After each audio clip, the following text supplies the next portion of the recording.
Chapter 8 is called Troll. Now, we have heard some things about trolls throughout the story. There has been a lot of warning, a lot of foreshadowing, a lot of indicating that a troll is not something you want to come across. It's not the happy Justin Timberlake dancing trolls. This is a deadly force fairy being. Chapter 8. Root leaned forward, roaring into the microphone. Mulch! What's happening? What's your status? Foley was tapping a keyboard furiously. We've lost audio. Motion, too. Mulch! Talk to me, darn it! I'm running a scan on his vitals. Whoa. What? What is it? His heart has gone crazy. It's beating like a rabbit. A rabbit? No, wait, it's... What? Breathed the commander, terribly afraid that he already knew. Foley leaned back in his chair. It stopped. His heartbeat has stopped. Are you sure? The monitors don't lie. All vitals can be read through the iris cam. Not a peep. He's gone. Root couldn't believe it. Mulch Diggums, one of life's constants, gone? It couldn't be true. He did it too, you know, Foley. Recovered a copy of the book, no less, and he confirmed Short was alive. Foley's wide brow creased for a second. It's just that... What? Said Root, suspicion aroused. Well, for a moment there, just before the end, his heart rate seemed abnormally fast. Maybe it's a malfunction. The centaur was unconvinced. I doubt it. My bugs don't have bugs. What other explanation could there be? You still have visuals, don't you? Yep, through dead eyes, no doubt about it. Not a spark of electricity in that brain. The camera is running on its own battery. Well, that's it then. No other explanation. Foley nodded. It would seem that way. Unless... No, that's too fantastic.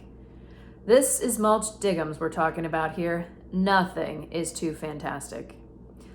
Foley opened his mouth to voice his incredible theory, but before he could speak, the shuttle bay's door slid open. We have him, said a triumphant voice. Yes, agreed a second. Fowl has made a mistake. Root swiveled on in his chair. It was Argon and Cumulus, the so-called behavioral analysis. Oh, we've finally decided to earn our retainers, have we? But united by excitement, the professors were not so easily intimidated. Cumulus even had the temerity to wave Root's sarcasm aside. This, more than anything else, made the commander sit up and take notice. Argon brushed past Foley, pressing a laser disc into the console's player. Artemis Fowl's face appeared, as seen through Root's iris cam. We'll be in touch, said the commander's recorded voice. Don't worry. I'll see myself out. Fowl's face disappeared momentarily as he rose from his chair. Root lifted his gaze in time for the next chilling statement. You do that. But remember this. None of your race has permission to enter here while I'm alive. Argon pressed the pause button triumphantly. There, you see? Root's complexion lost any final traces of pallor. There what? What do I see? Cumulus tutted, as one would at a slow child. A mistake, in retrospect. The commander had him by the pointy beard in under a second. Now, he said, his voice deceptively calm. Pretend we're pushed for time here, and just explain to me without attitude or comments. The human said we couldn't enter while he was alive, squeaked Cumulus. So? Argon took up the account. So if we can't go in when he's alive... Root took a sharp breath. Then we go in when he's dead. Cumulus and Argon beamed. Exactly, they said in perfect unison. Root scratched his chin. I don't know. We're on shaky legal ground here. Not at all, argued Cumulus. It's elementary grammar. The humans specifically stated that entry was forbidden as long as he was alive. That's tantamount to an invitation when he's dead. The commander wasn't convinced. The invitation is implied at best. No, interrupted Foley, they're right. It's a strong case. Once Fowl is dead, the door is wide open. He said it himself. Maybe. Maybe nothing, blurted Foley. For heaven's sakes, Julius, how much more do you need? We have a crisis here, in case you haven't noticed. Root nodded slowly. 1, you're right. 2, I'm gonna run with it. 3, well done, you two. And 4, you ever call me Julius again, Foley, you'll be eating your own hooves. Now get me a line to the council. I need to get approval for that gold. Right away, Commander. Your worship. Foley grinned, letting the hoof-eating comment slide for Holly's sake.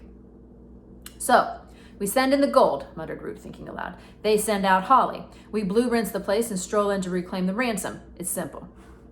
So simple, it's brilliant, enthused Argon. Quite a coup for our profession, wouldn't you say, Dr. Cumulus? Cumulus's head was spinning with possibilities. Lecture tours, book deals. Why, the movie rights alone would be worth a fortune. Let those sociologists stuff this in their collective pipe. Puts the kibosh on the deprivation breeds antisocial behavior chestnut. This foul character has never gone hungry in his life. There's more than one kind of hunger, noted Argon. Very true. Hunger to succeed, hunger to dominate, hunger to... Root snapped. Get out! Get out before I strangle the pair of you. If I ever hear a word of this repeated on an afternoon talk show, I'm going to know where it came from. The consultants retreated warily, resolving not to call their agents until they were out of earshot. I don't know if the council will go for this, admitted Root when they departed. It's a lot of gold. Foley looked up from the console. How much exactly? The commander split a piece of paper across the console. That much. Oh, that is a lot, Foley whistled. A ton. Small, unmarked ingots, 24 karat only. Well, at least it's a nice round weight. Very comforting. I'll be sure to mention that to the council. You got that line yet? The centaur grunted, a negative grunt. Very brazen, really, grunting at a superior officer. Root didn't have the energy to discipline him, but he made a mental note. When this is over, Doc Foley's pay for a few decades. He rubbed his eyes exhaustedly. Time lag was beginning to set in. Even though his brain wouldn't let him sleep because he'd been awake when the time stop was initiated, his body was crying out for rest. He rose from the chair, swinging the door wide to let in some air. Stale, time stop air. Not even molecules could escape the time field, much less a human boy. There was activity by the portal, lots of it. A swarm of troops gathered around a hover cage. Cudgeon stood at the head of the procession, and the entire bunch was heading this way. Root stepped down to meet them. What's this? He inquired none too pleasantly. A circus? Cudgeon's face was pale but determined. No, Julius. It's the end of your circus. Root nodded. I see. And these are the clowns? Foley's head poked through the doorway. Pardon me for extending and interrupting your extended circus metaphor, but what in the world is that?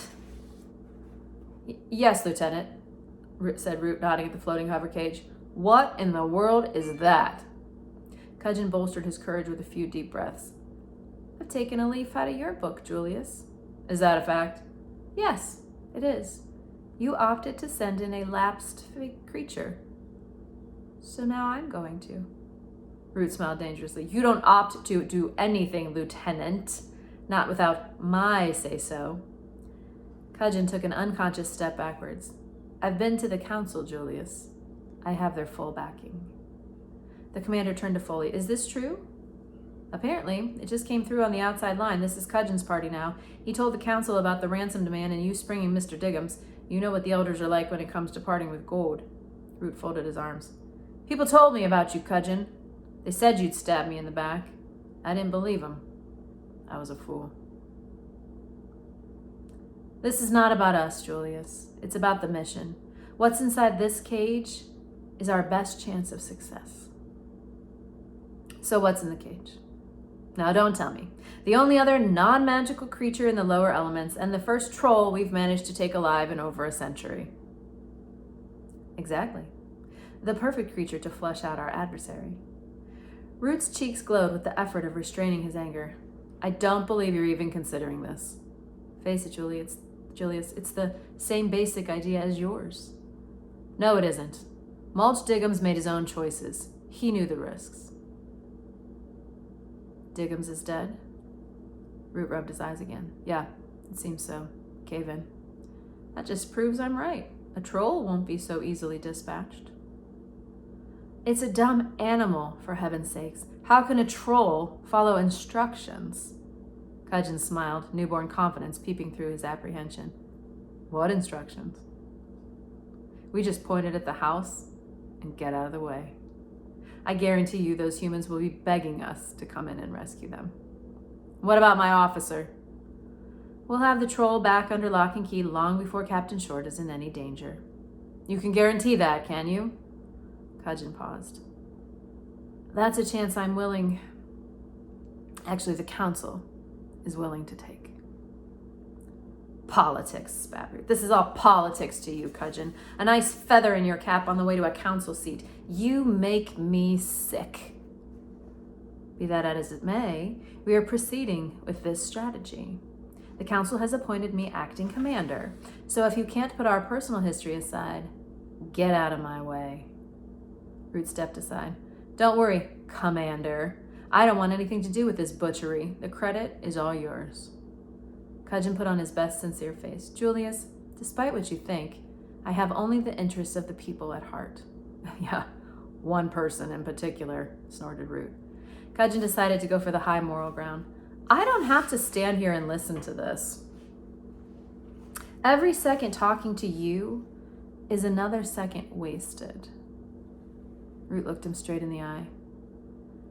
That's about 600 years wasted altogether, eh, friend?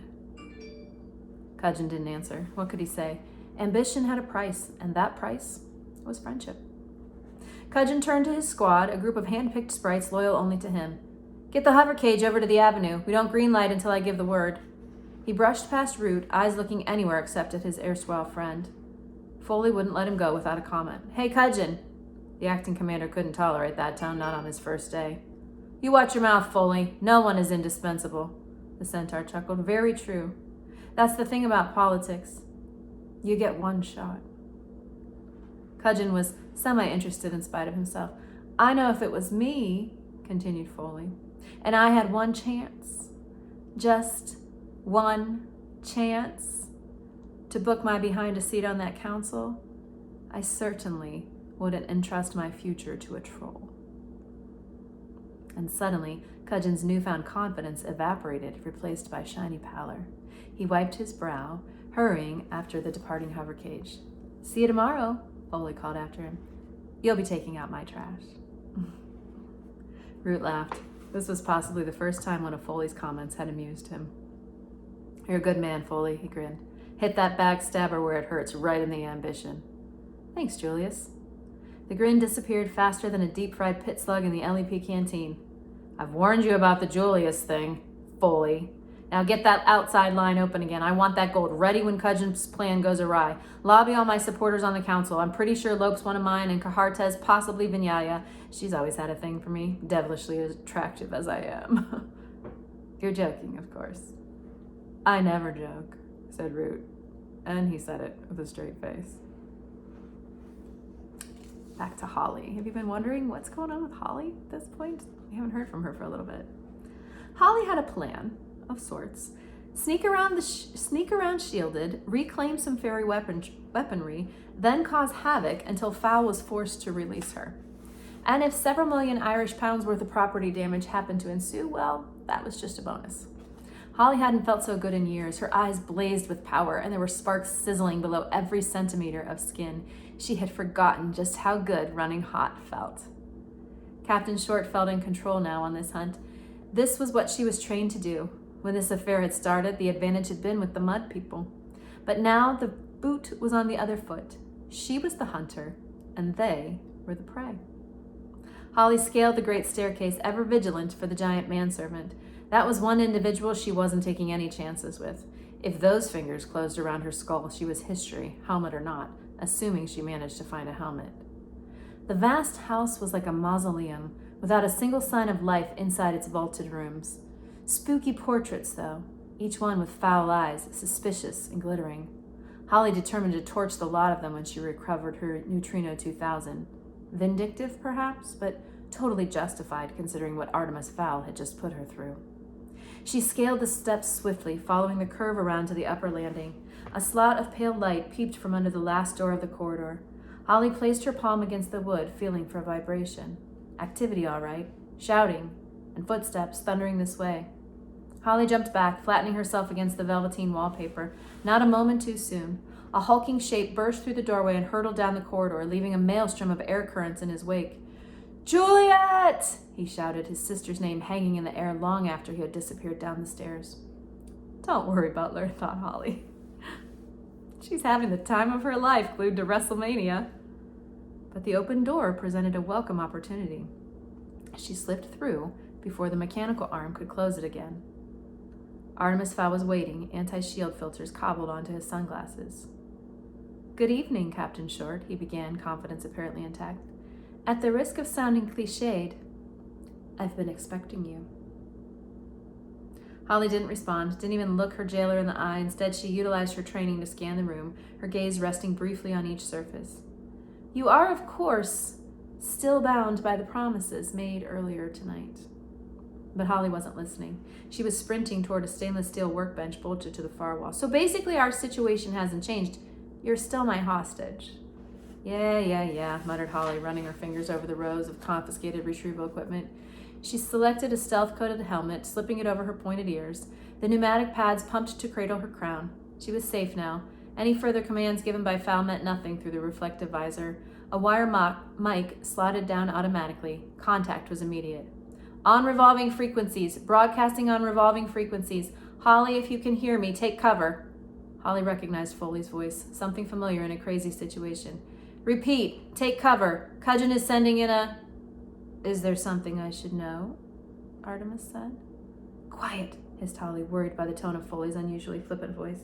"I say again, they are sending in a troll to secure your release." Holly started. Cudgeon was calling the shots now. Not good at all. Fowl interrupted again. "It's not polite, ignoring your host," Holly snarled. "Enough is enough." She pulled back her fist, fingers curled in a tight bunch. Artemis didn't flinch. Why would he? Butler always intervened before punches landed. But then something caught his eye. A large figure running down the stairway on the first-floor monitor. It was Butler. "That's right, rich boy," said Holly nastily. "You're on your own this time." And before Artemis's eyes had time to widen, Holly put an extra few pounds of spring in her elbow and whacked her abductor right on the nose. "Oof," he said, collapsing onto his rear end. Oh yes, that felt good. Holly focused on the voice buzzing in her ear. "We've been feeding a loop to the outside camera so the humans won't see anything coming up the avenue, but it's on its way, trust me. Foley, come in." "Holly, is that you?" "One and only, Foley. There is no loop. I can see everything that's going on around here." "Oh, that cunning little..." He must have rebooted the system. The avenue was a hive of fairy activity. Cudgeon was there, haughtily directing his team of sprites, and in the center of the melee stood a 16-foot-tall hover cage floating on a cushion of air. The cage was directly before the manor door, and the techies were securing a concussor seal to the surrounding wall. When activated, several alloy rods in the seal's collar would be detonated simultaneously, effectively disintegrating the door. When the dust settled, the troll would have only one place to go: into the manor. Holly checked the other monitors. Butler had managed to drag Juliet from the cell. They had ascended from the cellar level and were just crossing the lobby, right in the line of fire. "Darn it," she swore, crossing to the work surface. Artemis was propped on his elbows. "You hit me," he said in disbelief. Holly strapped on a set of hummingbirds. "That's right, Fowl. And there's plenty more where that came from, so stay right where you are if you know what's good for you." For once in his life, Artemis realized that he didn't have a snappy answer. He opened his mouth, waiting for his brain to supply the customary pithy comeback, but nothing arrived. Holly slipped the Neutrino 2000 into his holster. "That's right, mud boy. Playtime's over. Time for the professionals to take over. If you're a good boy, I'll buy you a lollipop when I come back." And when Holly was gone, soaring beneath the hallway's ancient oak beams, Artemis said, "I don't like lollipops." It was a woefully inadequate response, and Artemis was instantly appalled by himself. Pathetic, really. "I don't like lollipops?" No self-respecting criminal mastermind would be caught dead even using the word lollipop. He really would have to put together a database of witty responses for occasions such as this.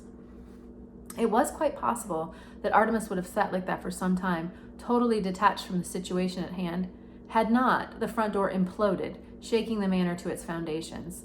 A thing like that is enough to knock the daydreams from anyone's head. More from Chapter 8 next time.